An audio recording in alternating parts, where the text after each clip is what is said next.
Hello friends, எல்லோருக்கும் வணக்கம். இது நம்ம ஹெல்த்தி லைஃப் ஸ்டைல் சேனல்.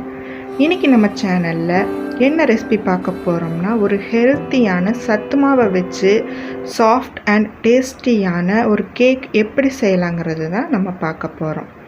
இதுக்கு தேவையான இன்க்ரீடியன்ட்ஸ் என்னென்னா, சத்து மாவு பொடி 2 கப்பு நான் எடுத்துக்கிறேன். இந்த மாதிரி கப்பில் நான் 2 கப்பு எடுத்திருக்கேன். நீங்கள் எந்த கப்பில் அளக்குறீங்களோ எல்லாமே அதே கப்பில் தான் அளக்கணும்.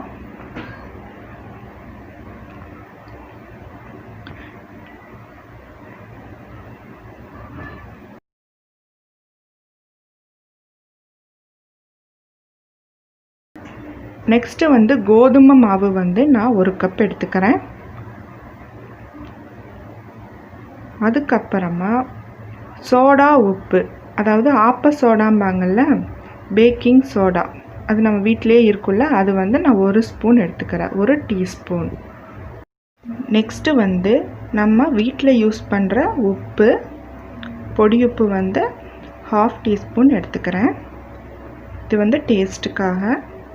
அப்புறமா நான் 2 டீஸ்பூன் பேக்கிங் பவுடர் எடுத்துக்கிறேன். இது கேக் பேக்கிங் பண்ணுறதுக்குனே உங்களுக்கு கிடைக்கும், எல்லா பக்கம் கிடைக்கிது இப்போது. அதுக்கப்புறம் சர்க்கரைக்கு பதிலாக நான் கரும்பு சர்க்கரை சேர்க்குறேன். 4 ஸ்பூன் கரும்பு சர்க்கரை தான் நான் சேர்க்குறேன். ஏன்னா இது கவர்மெண்ட்டில் கொடுக்குற சத்து மாவு பொடினால இதில் ஆல்ரெடி சுகர் போட்டிருப்பாங்க. பாருங்கள், நான் இந்த ஸ்பூனில் தான் 4 ஸ்பூன் ஃபுல்லாக போட்டிருக்கேன் ஃப்ரெண்ட்ஸ். நீங்கள் நார்மல் சத்து மாவு தான் எடுக்கிறீங்கன்னா நீங்கள் சுகர் சேர்த்து போட்டுக்கோங்க. அதை இப்போ சலிச்சு எடுத்துக்கலாம். இந்த மாதிரி ஒரு கண்டெய்னரில் சலிக்கிற ஜல்லடையை வச்சிங்கன்னா அது வெளியிலையெல்லாம் சிந்தாமல் இருக்கும் ஃப்ரெண்ட்ஸ். கரெக்டாக கண்டெய்னர் உள்ளே விழுந்துடும். இப்போ எல்லாத்தையும் நம்ம சலிச்சு எடுத்துக்கலாம்.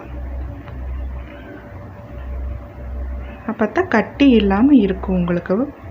நீங்கள் சுகர் இல்லாத சத்து மாவு வாங்கினீங்கன்னா நம்ம எந்த கப்பில் மாவெல்லாம் அளந்தோமோ அதே கப்பில் 2 கப்பு ஃபுல்லாக நீங்கள் சுகர் எடுத்துக்கிட்டிங்கன்னா கரெக்டாக இருக்கும் ஃப்ரெண்ட்ஸ். இந்த மாதிரி பாருங்கள், நல்லா நைஸாக இருக்கும் பவுடர் சளிச்சு எடுத்துட்டிங்கன்னா. நெக்ஸ்ட்டு இதை நம்ம மிக்ஸி ஜாரில் போட்டுக்கலாம். அதுக்கப்புறம் நம்ம எந்த கப்பில் அளந்தோமோ அதே கப்பில் 1/2 கப்பு நான் ஆயில் சேர்த்துக்கிறேன். ரிஃபைனட் ஆயில் தான் நான் சேர்க்குறேன். மற்ற ஆயிலெல்லாம் சேர்த்திங்கன்னா அதோடய ஸ்மெல் இருக்கும் உங்களுக்கு. ஏன்னா தேங்காய் எண்ணெய், கடலை எண்ணெயெல்லாம் அதோட ஸ்மெல் இருக்கிறனால நான் ரிஃபைனட் ஆயில் தான் சேர்த்துக்கிறேன். நெக்ஸ்ட்டு நான் தயிர் 2 ஸ்பூன் சேர்த்துக்கிறேன் ஃப்ரெண்ட்ஸ். இது நல்ல ஒரு சாஃப்ட்னஸ் கொடுக்கும் கேக்குக்கு. அதுக்கப்புறம் நம்ம பனானா சேர்த்துக்க போகிறோம். நான் சின்ன பனானாவாக இருக்கிறதுனால நான் 3 எண்ணம் எடுத்திருக்கேன். நீங்கள் பெரிய பனானாவாக இருந்ததுன்னா 2 எண்ணம் எடுத்திங்கன்னா போதும் ஃப்ரெண்ட்ஸ். ஏன்னா இதில் நம்ம டேஸ்ட்டுக்காக வெண்ணிலா எசன்ஸோ ரோஸ் எசன்ஸோ அந்த மாதிரி எதுவுமே நம்ம சேர்க்க போகிறதில்ல. அதனால தான் நம்ம பனானா சேர்த்துருக்கோம். பனானா போடுறதுனால டேஸ்ட்டும் சூப்பராக இருக்கும், ஃப்ளேவராகவும் இருக்கும் ஃப்ரெண்ட்ஸ். நெக்ஸ்ட்டு நம்ம இதை தண்ணி ஊற்றாமல் ஃபஸ்ட்டு அரைச்சி எடுத்துக்கலாம். இந்த மாதிரி இருக்கும். அதுக்கப்புறம் நீங்கள் கொஞ்சம் கொஞ்சமாக பால் விட்டு அரைச்சிக்கலாம் ஃப்ரெண்ட்ஸ். நீங்கள் ஒரே இதாக பால் நிறையா ஊற்றிடாதீங்க. அப்படி ஊற்றுனீங்கன்னா ரொம்ப கொலகொலன்னு ஆயிரும், தண்ணி மாதிரி ஆயிரும். அதனால் நான் கொஞ்சம் கொஞ்சமாக பாலை விட்டு இந்த மாதிரி கன்சிஸ்டன்சியில் எடுத்திருக்கேன். பாருங்கள், இந்த மாதிரி இருக்கணும். நீங்கள் ரொம்ப தண்ணியாக அரைச்சிட்டிங்கன்னா அது வேகறதுக்கு ரொம்ப லேட் ஆகும். இதே ரொம்ப கெட்டியாக நீங்கள் அரைச்சிங்கன்னா அது வேகாது உள்ளையெல்லாம் சரியாக. அதனால் இந்த கன்சிஸ்டன்சியில் நீங்கள் எடுத்துக்கோங்க ஃப்ரெண்ட்ஸ்.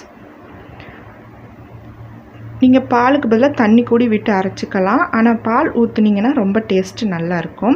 நெக்ஸ்ட்டு நான் அடியில் ஃப்ளாட்டாக இருக்கிற மாதிரி ஒரு கண்டெய்னர் எடுத்திருக்கேன், ஒரு பவுலு. அதில் நான் எண்ணெய் ஊற்றி க்ரீஸ் பண்ணி வச்சுருக்கேன். சுற்றியும் எண்ணெய் தொடச்சி வச்சுருக்கேன். அதில் நீங்கள் கோதுமை மாவோ இல்லை கார்ன்ஃப்ளவர் மாவோ எந்த மாவாக இருந்தாலும் சரி அதை போட்டு சுற்றியும் இந்த மாதிரி பண்ணிடுங்க. எல்லா பக்கம் அந்த மாவு எண்ணெயோடு நல்லா பிடிச்சிக்கணும். இது எதுக்குன்னா நம்ம கேக்கு எடுக்கும்போது அடியில் ஒட்டாமல் வரும், அதுக்காகத்தான். இதுக்கு நீங்கள் பட்டர் பேப்பரெல்லாம் யூஸ் பண்ணணும்னு அவசியமே இல்லை ஃப்ரெண்ட்ஸ். இது மாதிரி பண்ணிங்கனாலே நீங்கள் போதும். கேக் ஒட்டவே ஒட்டாது. நெக்ஸ்ட்டு வந்து நான் அலுமினிய பாத்திரம் தான் ஒன்று எடுத்திருக்கேன். நல்லா பரந்த பாத்திரமாக ஒன்று எடுத்திருக்கேன். அதில் வந்து உப்பு போட்டு வச்சுருக்கேன் ஃப்ரெண்ட்ஸ். பொடி உப்பு தான் நான் போட்டிருக்கேன். இது ஆல்ரெடி நான் யூஸ் பண்ண பொடி உப்பு தான். பேக்கிங்க்காக ஆல்ரெடி நான் இது யூஸ் பண்ணினேன். நீங்கள் இதை எடுத்து வச்சு நீங்கள் ஸ்டோர் பண்ணி வச்சுக்கிட்டிங்கன்னா தண்ணி படாமல் இதையவே நீங்கள் நிறையா டைம் யூஸ் பண்ணிக்கலாம் பேக்கிங் பண்ணுறதுக்கு. அதுக்கப்புறம் நான் ஒரு ஸ்டாண்டு வச்சு அதை மூடி வச்சிட்றேன். கேப் இல்லாமல் மூடி வச்சுட்டு இதை வந்து மீடியம் ஃப்ளேமில் வந்து நம்ம ஒரு 10 நிமிஷம் வச்சிடணும். அதுக்கப்புறம் நம்ம மாவு ஊற்றி வச்சுருக்கோம் இல்லையா, அதை வந்து டெக்கரேட் பண்ணிக்கலாம் ஃப்ரெண்ட்ஸ். நான் இப்போ அதுக்காக வந்து முந்திரியோ பாதாமோ அந்த மாதிரி எதுவுமே போடலை. அதை விட ஹெல்த்தியான ஒன்று தான் நான் போட போகிறேன். அது என்னன்னு பார்த்தீங்கன்னா பூசணிக்காய் விதை தான் ஃப்ரெண்ட்ஸ். இது வந்து இப்போ எல்லா பக்கமே அவைலபிளாக இருக்குது. உங்களுக்கு டிபார்ட்மெண்ட் ஸ்டோரில், நாட்டு மருந்து கடையில், அப்புறம் நட்ஸ் எல்லாம் வாங்குறீங்களே அந்த கடையில் கூட இது அவைலபிளாக இருக்குது ஃப்ரெண்ட்ஸ். இது வந்து முந்திரி பாதாம் விடவே டேஸ்ட்டாகவும் ரொம்ப ஹெல்த்தியான ஒரு பொருள் தான் இது ஃப்ரெண்ட்ஸ். இந்த மாதிரி கேக்லேயோ இல்லை ஸ்வீட்லேயோ நீங்கள் மிக்ஸ் பண்ணி கொடுத்தீங்கன்னா குழந்தைங்க நல்லா சாப்பிட்டுக்குவாங்க. அவங்களுக்கு ரொம்ப ஹெல்த்தி. வயிற்றில் இருக்கிற பூச்சி எல்லாம் கூடி செத்துருன்னு சொல்லுவாங்க. நெக்ஸ்ட் நம்ம இதை வந்து பேக்கிங் பண்ண ரெடியாக வச்சிடலாம். இப்போ வந்து இது சுற்றியும் வந்து பாத்திரத்தில் படாத மாதிரி ஒரு கண்டெய்னரில் நீங்கள் போட்டு வைக்கணும் ஃப்ரெண்ட்ஸ். இது வந்து சுற்றியும் இதில் கேப் இருக்கணும், பாத்திரத்தில் படவே கூடாது. இப்போ இதை க்ளோஸ் பண்ணி வச்சிடலாம். ஒரு 30 மினிட்ஸ் கழித்து நம்ம இது ஓப்பன் பண்ணி பார்த்துடலாம்.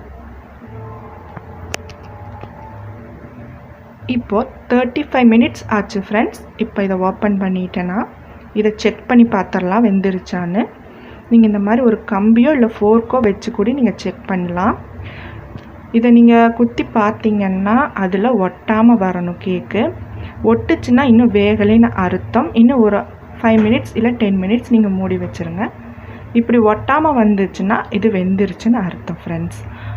ஓகே ஃப்ரெண்ட்ஸ், நம்மளோட சூப்பரான சத்து மாவு கேக்கு இப்போது ரெடி ஆயிடுச்சு. இது நல்லா ஆறட்டும் ஃப்ரெண்ட்ஸ். நல்லா சூடு ஃபுல்லாக ஆறினதுக்கப்புறமா நம்ம இதை எடுத்துடலாம். இப்போ சூடு நல்லா ஆறிடுச்சு ஃப்ரெண்ட்ஸ். இப்போ வந்து நம்ம கத்தி வச்சு இந்த ஓரங்கள் எல்லாம் இப்படி எடுத்து விடலாம். எடுத்து விட தேவையே இல்லை, பாருங்களேன் ஓரமெல்லாம் ஒட்டவே இல்லை. இப்போ நம்ம அதுக்கு மேலே ஒரு பிளேட் வச்சுட்டு அதை அப்படியே கமுத்திடலாம் ஃப்ரெண்ட்ஸ்.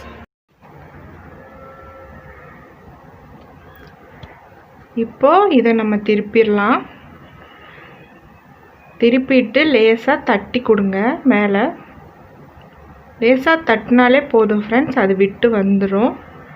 பாருங்கள் ஃப்ரெண்ட்ஸ், நம்மளோட சூப்பரான சத்து மாவு கேக்கு ரெடி ஆயிடுச்சு. பாத்திரத்தில் ஒட்டவே இல்லை, பார்த்தீங்களா எவ்வளோ சூப்பராக பேக் ஆகிருக்குது பாருங்கள். இதில் நம்ம முட்டை சேர்க்கல, வெண்ணெய் சேர்க்கல, பீட்டர் யூஸ் பண்ணல. ஈஸியாக நம்ம வீட்டில் இருக்கிற மிக்ஸி ஜார்லேயே சூப்பரான கேக்கு பண்ணியாச்சு. இப்போ நான் இதை கட் பண்ணி காட்டுறேன் பாருங்கள் ஃப்ரெண்ட்ஸ். எவ்வளோ சாஃப்டாக இருக்குது பாருங்கள். ரொம்ப டேஸ்ட்டு சூப்பராக இருக்கும் ஃப்ரெண்ட்ஸ். குழந்தைங்க ரொம்ப இஷ்டமாக சாப்பிடுவாங்க.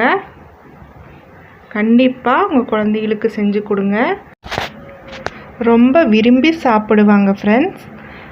டேஸ்ட்டு ரொம்ப சூப்பராக இருக்கும். ரொம்ப ஹெல்த்தியான ஒரு கேக் தான் இது. பாருங்கள் எவ்வளோ ஸ்பான்ச்சியாக இருக்குதுன்னு பாருங்கள். ரொம்ப ஈஸியாக செஞ்சிடலாம் ஃப்ரெண்ட்ஸ். என்னோட சேனல் உங்களுக்கு பிடிச்சிருந்தா லைக் பண்ணுங்கள், ஷேர் பண்ணுங்கள், மறக்காமல் நம்ம சேனலை சப்ஸ்கிரைப் பண்ணுங்கள். இன்னும் நிறைய சூப்பரான ஹெல்த்தியான வீடியோஸ் வந்துக்கிட்டே இருக்குது. Thank you friends.